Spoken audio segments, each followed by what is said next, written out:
gas. It's something that per gallon has always been rising ever since the day I was born. But what if I told you that this didn't have to happen anymore? There's a man whose name is Stan Meyer, and in 1975, he set out to eliminate this problem altogether. In fact, he envisioned a world where you never had to use oil or gas to fuel anything ever again. And he wanted to do this by creating a fuel cell that could run off of just water. A local inventor has discovered a way, hear this, to use water to run your car. And a few short decades later, in the 1990s, he actually did it. He succeeded in creating a fuel cell that powered his dune buggy that could run off of any kind of water. If you don't have any fresh water, go ahead and use snow. If you don't have any snow available to you, then use salt water because there's no adverse effect to the fuel cell. And he claimed they could drive from LA to New York City on just 22 gallons of water alone. And the way it worked, it would separate the hydrogen from the oxygen in water. It's clean energy, and it's energy that is free to everybody. And the most mind-blowing part about it all, this fuel cell was only going to cost the average consumer about $1,500 and would never have to be upgraded because no type of water would actually damage the fuel cell. It'll be at least 2 years before the fuel system goes into mass production.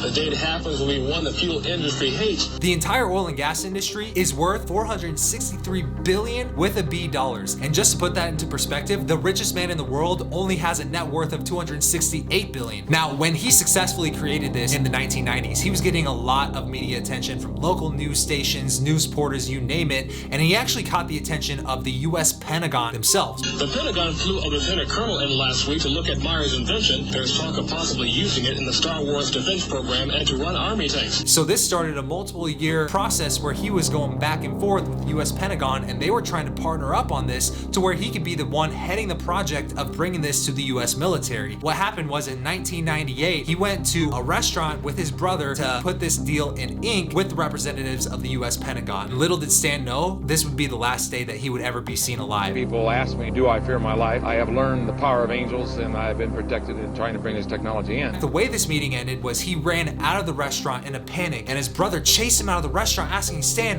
what's wrong? What's wrong? He took a sip of cranberry juice, bolted out the door, dropped to his knees, and vomited violently. They poisoned me. That was his dying declaration. That's fucked up. That's fucked up. Shortly after he died on that day, the US government went into his garage, took his dune buggy, took his hydrogen fuel cell, and ever since then, it has never been seen again. And most people today are probably never aware that there was ever an engine that could ever run off of water. Now, this reminds me of Tesla's story. Back in the day, Tesla wanted to create a way to bring free energy to the world, and he was gonna do it using his Tesla Tower, which due to politics and funds being pulled away from the project, his Tesla Tower failed in the early 1900s. Right after his death, the US government, they went in, they confiscated all of his research, never to be seen by the public eyes again. Now, this brings up a bigger question. Why on earth did the US Pentagon want to kill Stan Meyer and suppress his works, never to be seen again? And other than money, what is a good reason to doing this? In fact, last year, I interviewed a military aerospace historian, and his name is Michael Schratt, and he's famous because he's gone through a lot of documents, police reports, and eyewitness accounts of UFO sightings where he's able to point out different features from some of these UFO sightings that show proof these are not UFOs made off planet in some other solar system, but are in fact made by some organization within the government themselves, dating back to the 1800s. You look at the 1897 mystery airship wave, and this is long before the Wright brothers flew. Someone's building something, way before powered flight. He believes we are at least 100 years behind where we should be, technologically speaking, because of the suppression of free energy technology and technology that could run off of things like water instead of fossil fuels. We're not flying any faster now than we did 52 years ago. What's wrong with this picture? Why do we not have this technology to the masses? I think the answer is very simple, and it's hidden in plain sight. The size of the oil industry not only gives the people in power the opportunity to charge everybody just to live and function in today's society, but it also gives them convenient excuses to invade other countries because of oil. We wouldn't need internal combustion engines. We wouldn't need tankers. We wouldn't need oil fields. Overnight, all these utilities would go out of business. That's why we're not seeing it. No matter what your opinion is on the matter, one fact still remains. This technology does exist, and in schools, we're never even taught that this is physically a possibility. There's a reason why we drive cars around instead of horses and buggies. As technology advances, so does society. The main difference here is that in the past, with the railroad industry, with the car industry, with the airplane industry, people can still charge you to use those things. But if we had access to free energy, they would no longer be able to charge you for that. So I'm curious, what do you think? Let me know in the comments below. And speaking of cover-ups, check out this video right here where I talk about Nikola Tesla and the time that he accidentally may have caused the biggest explosion in world history.